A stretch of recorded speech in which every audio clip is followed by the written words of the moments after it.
Hi everyone, this is Roxy, Firewife Lawyer Mom, and today we are going to learn all about how to incorporate centers into your homeschool. Not only for bringing learning alive and helping with those kinesthetic and hands-on learners, but also to help you homeschool multiple children. So definitely stay tuned. We've never been so close. Can't you see that when we let go, we'll be free? So forget the fear, come out of hiding, breathe in the air. We are deciding now. Let's get carried away, yeah. All right, everyone. So today we're going to be talking about centers. Centers is such an amazing way to incorporate learning into your homeschool.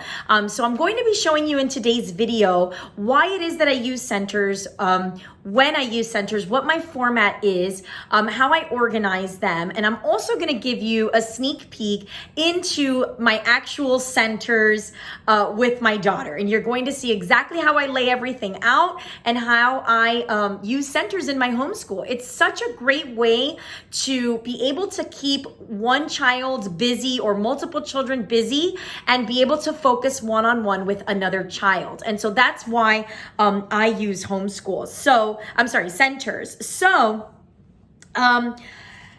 the first thing is, what are centers? So centers are usually used in school settings to teach concepts for children to learn hands-on. And so if you have ever had your children in school, you have noticed that they use a lot of centers, sometimes daily, sometimes 3 times a week, in order for the children to go from different areas of activities so that they can bring that learning alive. And so the idea is that children would be given a set of activities and they would use that time to go through each activity to reinforce concepts that they are learning. So I always loved the concepts of centers when my children were in school, and I used to be a room mom, so I would always be invited to come and help out with centers. So I really loved the concept of it, and when I decided I wanted to homeschool, I really wanted to bring centers as a way for my child, my younger one who's in kindergarten, is a very much hands-on learner. And so I figured that was the best way for me to be able to get her to reinforce the concepts that I was teaching her for the core subjects. So when I was coming up with my homeschool schedule, I also found that there was a little bit of a challenge because I thought, well, I have a 3rd grader and I have a kindergartner, but how am I going to be able to dedicate my one-on-one time with my older one when my little one needs so much attention because she's just in kindergarten? And so I kind of figured that I had to figure out how I was going to solve this problem. The way that I decided to do it was that my older daughter, who's in 3rd grade, she is a pretty independent learner. Thank God that she is able to really kind of understand and teach herself and things like that. So what I decided to do was that I would dedicate the first 1 hour of our homeschool day to have a morning meeting with her. So I would use this morning meeting time to teach her any lessons that I needed to teach her, to go over anything that she may have missed the day before, and to also go over her weekly assignments. So we have a morning meeting every morning. So we typically start our homeschool day around 9 o'clock in the morning. Now we do some scripture study during our breakfast time but pretty much when we really start our learning is at 9 o'clock. So from 9 to 10, or usually either 8:30 to 9:30 or 9 to 10, I'm meeting with my older 3rd grader and we're doing work. But in the meantime, I have my younger one do centers. And so I set up centers for her, and this kind of keeps her busy. And even though my daughter is pretty difficult to sit for a while, the centers that I do are so engaging and so fun that she's able to sit and do it. And I feel that I've come up with a really good system for her. Also, centers is a great way for if you are married and your spouse wants to get involved in the homeschool learning. My husband is a firefighter, and he a lot of times he comes home from shift and he wants to find a way to be able to participate in homeschooling. So he sometimes, when he's home, he'll do the centers with her, and he'll actually, you know, sit there with her, and it's kind of a bonding time for them. So that's another great idea for using centers. Now, what are the kinds of centers that I do? So I kind of wrote some notes here just to make sure I don't forget. Let me see. Okay, so let's talk about my centers format. Now, my centers format includes 4 bins. So I have 4 centers every single morning that I set up. And what I do is I set up the centers the night before so that it's already done on my dining table. So centers are always done on the dining table. And what I do is I get 4 bins, and I'm gonna show you guys all of the stuff that I use so that you can see exactly what it looks like. But I set up 4 bins, and each of them has a center. What I do is Mondays and Wednesdays are math centers. Tuesdays and Thursdays, we reinforce language arts and any kind of like reading, language arts, and phonics centers. And then on Fridays, I like to do logic and critical thinking. So we play a lot of logic games, which I'm going to show you, and just do some critical thinking activities, some puzzles, things to get her mind moving. And so I do it in 4s. Now, the last center that I always have is always an open-ended, kind of like a craft or activity that's going to take a little bit more time to complete. And that is because if, let's say, my morning meeting with my older daughter is running a little bit long, I can then have that center. So for example, my daughter loves to do these little mosaics, stickers. So they're, you know, number mosaics, and I'm going to show you guys what this looks like. But they're little mosaic stickers, and she could sit there and do those for hours. I mean, she really, really loves them.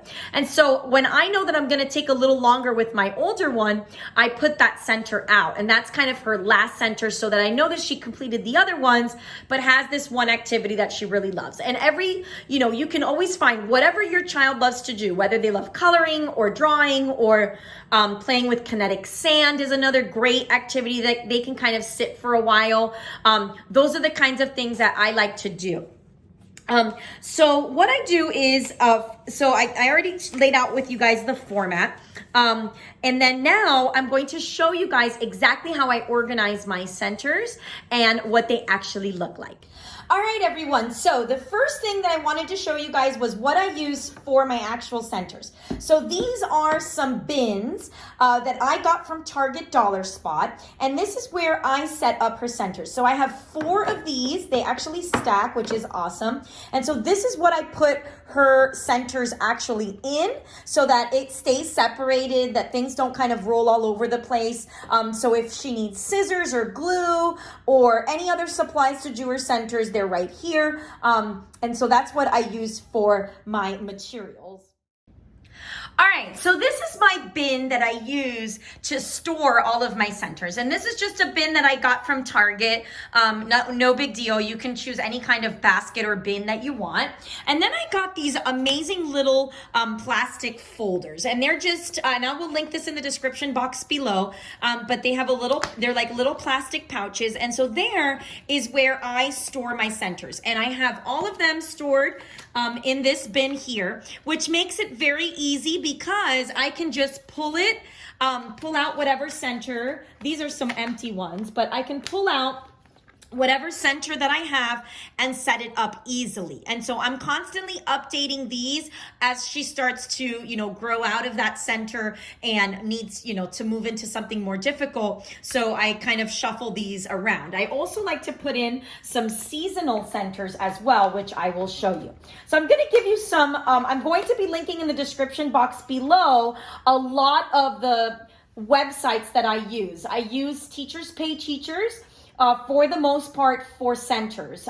They have some wonderful, wonderful teachers that do plan centers, and they just give them to you. You can download them, print them, and laminate them, and they're They're just really awesome. And I'm going to link all of the sources that I use and that you're going to see here. So for example, this would be part of the Fine Motor Center. And these are little pom-pom made fun. And she would just go ahead and take pom-pom balls with tweezers and put them on here. And so that would be one center. I also have I have some phonics centers. So what we would do is, for example, I have these amazing little mats. And so these have, what is the ending sound? So I would get some letter tiles and I would set up about 3 or 4 of these mats. And then she would have to tell me what the ending sound is. Bus. What's the last sound you hear? And then she would put the S there. So this is, and it comes in all different kinds of things. And so that's kind of more for phonics and reading. That's just an example. Then I have, along with that, I have some CVC building mats. These are awesome, and they're in the folder, so I don't want to take them out, but these correspond with the red and blue letter magnets that you can get on Amazon. And so what the child would do is would see the picture and use the letters to spell whatever word it is. And I really love these mats. This is also from the Moffat girls, and I will also link in the description box the letters that you correspond with that. We also have, for math, I use this Jelly Bean Math, and this is a great center. I have my bag of jelly beans along with the little graph that she can graph by color. We also have graphs for counting the jelly beans, for sorting them, all kinds of things. I also have some of my favorite ones. Again, these are all, beginning sound. So they would write, if they can write, or you can put letter tiles as well for whatever the beginning sound of the word is. Can, see, can. So that's another great one. I also have these alphabet centers through the year. This is by Teachers Pay Teachers. Her name is Tara West, and she basically has alphabet centers for the entire year, and they're themed. So she has for every theme, winter, Halloween, fall, Christmas, all kinds of things. And so what it would be like, this would use Unifix cubes. And so she would, you could put a spinner here and spin, and then the child would put the purple for the big C's and the blue for the little C's. Then this is like her mosaic one. I don't know if there's a mosaic here, but I have some right here. So this is what I was showing you guys, that my daughter likes to do these little mosaic mats, and this really keeps her entertained. I will link these in the description box, but this is an example of what I would do for my last center to kind of keep her occupied for as long as I can. Also, I have these alphabet centers through the years. This is again by Tara West. And these are great because they're little letter search mats. I give her a little magnifying glass so she looks like she's hunting for them. So she would pick a letter and would cover it with a little, counter or a Unifix cube. And then she would have to trace the corresponding letter. So this is another awesome one. I also have some really great CVC. Oh, this is another one. This is sight words, and these are like these little froggies, and they have a little lily pad right here, and the child would then use words to spell out whatever the sight word is. So they would put the little, the word would go here, and they would spell it. And this is pre-primer and primer sight words. And I will link all of this in the description box so that you could see as well. I also have some CVC words. So this is, once they start to get into reading, you have these little pictures like, a fit, the little boy is fitting the box, the toy in the box. And so she has to find the actual corresponding word. So this is another great one. And then, like I said, there are seasonal ones. So I have here, I just printed these for the alphabets through the year, and they're really cute because they have pumpkins and things like that. I also put in there some worksheets that I may want her to do that, you know, maybe something that we weren't able to do during our time together that we've been learning. So I'll put them in as a center. So for example, you know, just regular worksheets that I have for her, that I would also incorporate in there as well. Another thing I do is I use the Moffitt Girls. Moffitt Girls is one of my favorite teacher pay teacher websites, and so here she gives you a bunch of math centers. So these are what I use for math. I only use the Moffitt Girls and a couple of other things, like I have laminated sheets of shapes that she would trace shapes and things like that. But I love using Moffitt Girls, and I will link their her site below. But I organize them in these little they're basically like document dividers. They're like accordion folders. And so here I put all of the centers in here and I store them so that it's the best for space.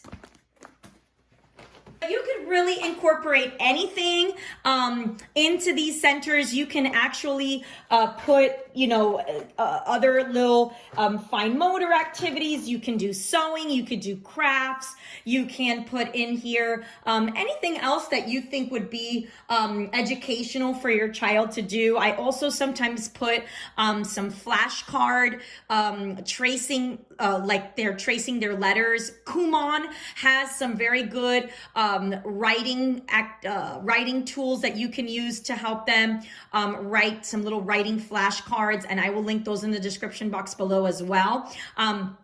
So now what I'm going to be doing is I'm actually going to be showing you guys what centers looks like with my daughter and how it looks on is all set up. So stay tuned. All right, everybody. So the first thing that me and my kindergartner do is I have two children. So my older daughter is in 3rd grade, and I meet with her every single morning for 1 hour. And we go over any lessons that I need to teach her, anything that I need to do with her one-on-one, I do in that 1 hour. And once I have taken care of that, then I spend the rest of the time with my kindergartner because she needs a little more attention. So what I do in the meantime, while I am with the older one, every single morning I set up centers. What I really advise that you guys do is set these up the night before. So I'm going to show you what I typically do during this hour. So she is going to be doing 4 different centers. That's what I set up every single day. I try to set them up again, like I said, the night before, so that you know, it's ready to go. But what I do is I bought these little trays, and these trays are from Target, and they are great. They stack, which is awesome for space saving. And I put her little centers in here, and I explained to her, go ahead, finish your other center. Okay, start with your centers. So she finishes one each of them, and then I leave another activity. So I'm going to go through each one so you guys can see. So this one, what I do with centers is on Monday, Wednesday, Friday, we do language arts centers and writing centers. On Monday, Wednesday, and Friday, we do math centers. On Tuesdays and Thursdays, we do language arts and writing centers. So they're all geared towards reading and writing, okay, and fine motor skills. And so what I do is I set these up. And let me show you what I have here. So the first one is a Pom-Poms Made Fun, and this is a fine motor activity. And what they do is they grab these little tweezers, and then they go over to these little pom-pom balls. They pick them up. This is great for having them really practice their grip. And then they make their little cake. You know, so whatever colors they want to put, they put the little balls in the little circles. And then at the end, it has a little question of which one rhymes with that picture. So that's the first one. The second center, which is the one that she's working on right now, is a letter search. So what she will do is she's got these writing sheets, and they have like little dots making everything like tracing. And so what she does is she looks for a letter here. She's already been working on it, but she finds any letter that she wants. So let's say we pick the letter H. Put the letter H there with the little block, and then she'll go over here and trace the letter H. And so the mat is great. It has, and I will link on the description box below where I got these little mats. And it has uppercase and lowercase letters, as you can see. So she goes on and on until she fills out the entire mat. So that's her second center. And then moving on over here, we have our writing center. So this is, these are some of the sight words that we have been working on in the last 3 weeks. We are doing the JDA sight word program. I will link it in the description box below. But what she's doing here is just tracing the word and writing the word. And so these are great for reinforcing what we're learning in our reading. And then also, we have our find it and circle it. So she has the word written in different ways along mixed with other words. And so she has to identify which one it is. The last center that we have, just basically, this is a center that I put every time, and it's usually like a craft that I think would take time for her to sit down and do, so that, you know, if there is time left over, she's finished everything, I'm still working with my older one, I want to have her do something that can take her a little bit more time, and that still, you know, she'll be here sitting down and not, you know, wanting me to help her or to work with her. So what I do is I give her these little mosaics, and they're great. I don't know if you guys can see them, but they have a little code. They have little boxes with numbers on them, and there is a little color chart, as you can see. And so what she does is she chooses from all of these little colored stickers, and she builds this little mosaic. And my daughter absolutely loves this. She works on it like, you know, for hours and hours. She will sit there and do it, and it's just really, really fun. And what's great is that it helps with that fine motor because the stickers are quite small. And so she uses that, and it helps her as well. So she will do these centers for about 35 to 40 minutes while I work with my older one. And I always offer her a break, and then we work one-on-one together, which I will also show you. All right, everyone. Well, I hope that was helpful for you guys. Definitely think about putting centers into your homeschool. It really has become a blessing for us. It just really brings learning alive, and I love centers.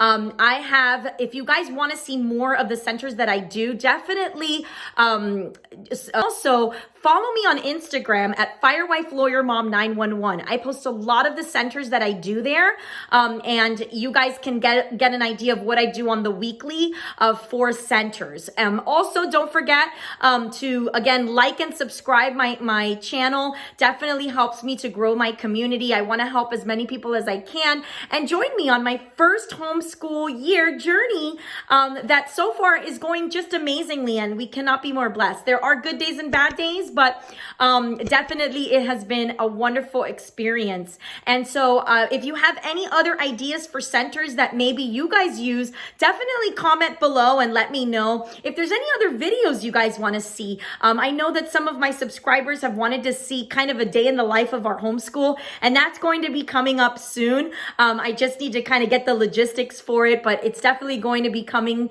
down as well, along with some other awesome ideas. And so I hope you all have a wonderful day. Bye-bye.